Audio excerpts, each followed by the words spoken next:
Salam dəyərli müəllimlər, necəsiz? Bugünkü dərslərimizdən biri də 5-ci sinifin 16-cı mövzusu olan təbəqə metalın və məftilin düzəldilməsidir. Keçək düzəldilmə nədir? Düzəldilmə təbəqə metalın taxta və ya əlvan metaldan olan çəkic və taxta tirciyin köməyi ilə düzəldilmə lövhəsi üzərində hazırlanmasıdır. Baxırıq bu şəkilə. Baxın, ilk öncə buna baxırıq. Burada nədir? Görürsüz, burada düzəldilmə təbəqə olan hansı ki, düzəldilmə lövhəsidir. Baxın bu. Daha sonra bu həmin metaldır, düzəldilən metal. Bu sol əli ilə tutub, sağ əli ilə isə çəkic zərbələri yerinə yetirir. Və burada bir balaca ardıcıllıq kimi verir. Eyni şəklə baxırıq və ardıcıllığı yadımızda saxlayırıq. Necədir? Metal təbəqəni düzəltmə lövhəsi üzərinə qoyur. Dediyim kimi metal təbəqə daha doğrusu düzəltmə lövhəsi metal təbəqəni qoydu onun üzərinə. Daha sonra əllik və yaxud da ki, əlcək geyinilmiş sol əli ilə, baxın, sol əli ilə həmin təbəqəni tutub, sağ əli ilə isə çəkic zərbələri vurur. Daha sonra metal təbəqə qabarıq hissəsi üstü olmaqla yerləşdirilir. Baxın, qabarıq hissəsi üstü olmaqla yerləşdirilir və təbəqənin kənarından qabarıq hissənin mərkəzinə doğru döyəclənir. Yəni, kənarlardan qabarıq hissənin mərkəzinə doğru döyəclənir. Bu belə. Bunun ardıcıllığı bu formada gedir. Necə oldu? Metal təbəqəni düzəltmə lövhəsi üzərinə qoyduq. Əllik və yaxud da ki, əlcək geyinilmiş sol əli ilə tuturuq. Sağ əli isə çəkic zərbələri vurur. Metal təbəqənin qabarıq hissəsi üstü olmaqla yerləşdir. Təbəqəni kənarından qabarıq hissənin mərkəzinə doğru döyəclə. Bu bizim nəyə aid oldu? Bu bizim düzəldilməyə aid olan hissəsi idi. Düzəldilməyə aid olan hissə, baxın, hansı ki, bu hissə idi, düzəldilməyə aid olan hissə. Daha sonra burada belə bir şey var. Nə var? Nazik, yumşaq təbəqələr adətən taxta çəkiclə döyəclənir və taxta tirciklə hamarlanır. Baxın, hamarlanır.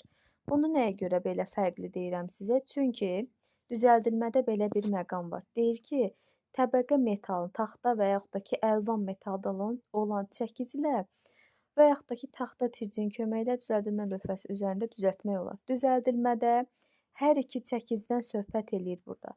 Həm taxta çəkicdən, həm də metal çəkicdən düzəltmə lövhəsində, yəni təbəqə metal düzəltmək ola bilər. Çünki bu təbəqə həm nazik ola bilər, qalın da ola bilər. Yəni fərqi yoxdur. Düzəldilmədə hər ikisindən istifadə olunur. Amma ki, nazik təbəqə, nazik yumşaq təbəqə desə, burada isə artıq metal demirik, metal çəkic və yaxud da ki, başqa bir şey demirik. Sadəcə taxta çəkic. Sadəcə taxta çəkicdən istifadə olunur və taxta tirciklə də hamarlanır. Taxta çəkic və taxta tirciklə hamarlanır.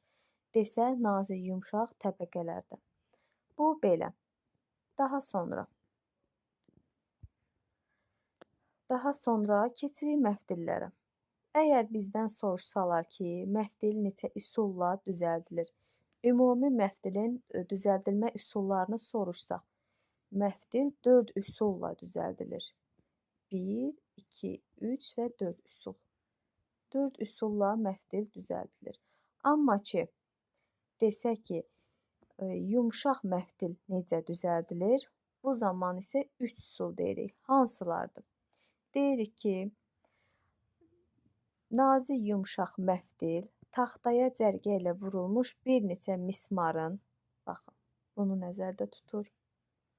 Taxtaya cərgə ilə düzülmüş bir neçə mismarın arasından keçirdib çəkməklə və yaxud da ki, məngənədə sıxılmış tirciklərin arasından keçirdib çəkməklə, baxın, çəkir, yəni düzəldir və yaxud da ki, silindrik sağanağın çevrəsi boyu dartmaqla, baxın, o da budur. Yumşaq məftilin düzəldilməsinin neçə üsul oldu? 3. Hansılar idi? Deməli, buradan mismarlar arasından keçirdib çəkməklə, məngənədə sıxılmış tirciklərin arasından keçirdib çəkməklə və silindrik sağanan çevrəsi boyu dartıb çəkməklə. Bu belə. Daha sonra Bəs desə qalın məftil necə düzəldirlər? Onda isə qalın məftilin düzəldilməsinin isə belə deyək, eee, çəkiclə də döyəcləmək olar və yaxud da ki, yastağız kəlbətinlə də sıxmaqla düzəltmək olar. Baxın, indi deyərsiniz ki, niyə belə? Yəni burada belə deyək də, variant olaraq 2 variant var, amma üsul olaraq bir üsul göstərir. Çünki görürsüz burada şəkildə məftilin düzəldilməsində 4 üsul. Ay, hara getdi?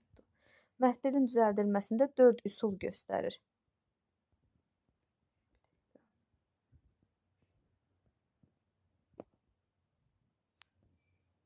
Bir dəqiqə.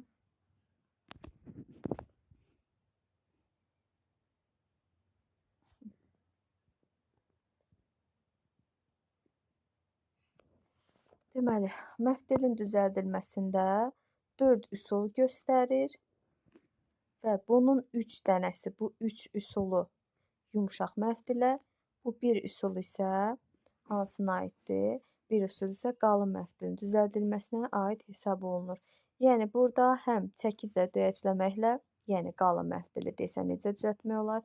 Çəkiclə döyəcləməklə və yaxud da ki, yastağız kəlbətinlə də sıxmaqla düzəltmək olar. Yenə deyirəm, ümumi soruşsa məftilin düzəldilmə üsulu 4 cürdür. 4 cürdür. Amma ki, desə nazik yumşaq məftilin düzəldilməsi 3 cürdür. Qalın məftilin düzəldilməsi isə 1 cür göstərilir. Daha sonra düzəldilmənin keyfiyyəti düzəldilmə lövhəsi üzərində metal təbəqənin və ya məftilin səthinə xəttkeşin telini qoyub, qabarıq aralıqdan sızan işıq zolağının ölçüsünə görə yoxlanır. Baxırıq burada da şəklinə. Düzəldilmənin yoxlanması olan şəkil, şəkil 3, baxın bu. Burada nə deyir? Burada deyir ki, 1. Məftil. Baxın, bu məftildir. Görürsünüz məftil. Bu məftildir. 2 nədir? 2. Xəttkeşin tilidir. 2 ilə göstərilən, yəni bu hissə xəttkeşin tilidir. 3 isə düzəldilmə lövhəsidir. Baxın, bu da düzəldilmə lövhəsidir. Deməli, necə olur? Burada düzəldilmə lövhəsini görürsünüz. Onun üzərinə məftili qoyub, məftilin düzəldilməsini yoxlayır. Nəyinə? Xəttkeşin tili vasitəsilə. Və oradan sızan işıq zolaqlarının, yəni işığın ölçüsünə görə onu yoxlayır. Əgər buradan belə deyək də, bu məftil yetəri qədər düz alınıbsa, düz bir məftil alınıbsa, buradan sızan işıqlar çox az miqdarda olacaq. Yəni, belə deyək ki, işıq axını az olacaq. Yox, əyri düzəlibsə, görürsünüz, buradan nə qədər aralıq var. Oradan işıqlar, yəni belə deyək də, işıq zolaqları çox axın olacaq. Belə. Daha sonra, düzəldilmədən sonra nə olur? Düzəldilmədən sonra pəstahın üzərində hazırlanacaq məmulatların konturları nişanlanır. Artıq, yəni, belə deyək də, pəstahımız hazırdır. Onun üzərində hansı əməliyyat icra olunacaqsa, ona uyğun konturlama, nişanlama işləri yerinə yetirilir. Nişanlama nə ilə yerinə yetirilir? Nişanlama, cız çəkən, nişanlayıcı pərgar, kerner, metal xəttkeş və ya bucaqlıq kimi nişanlama alətləri ilə yerinə yetirilir.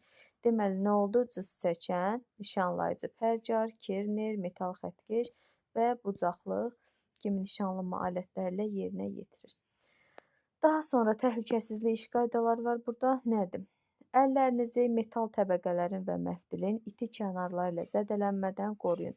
Nəyə görə? Çünki burada bilirsiniz də bu təbəqələr nazik təbəqə olduğuna görə kənarları itidir. Ola bilər ki, əli zədələyə bilər. Daha sonra gözlərimizi məftilin iti ucları ilə zədələnmədən qoruyuruq. Məftilin ucları iti olduğuna görə onları zədələnmədən qoruyuruq. Yalnız əllik və yaxud da ki, əlcək və eynəklə işləyirik. Gözlərimizə görə, əllərimizə görə təhlükəsizlik üçün. Daha sonra barmaqlarınızı çəkic və ya taxta çəkicin zərbələrindən qoruyuruq. Bu da belə. Daha sonra burada bir məqamda demədim sizə.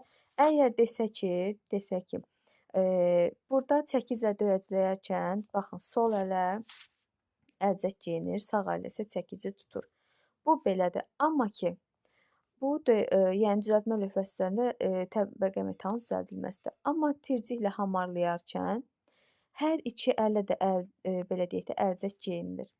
Hamarlama zamanı həm tirciyi tutan ələ, həm də təbəqə metal tutan ələ belə deyim, əlcək geyinilir. Dərsimiz bu qədər müəllimlər. Uğurlu olsun hər birinizə.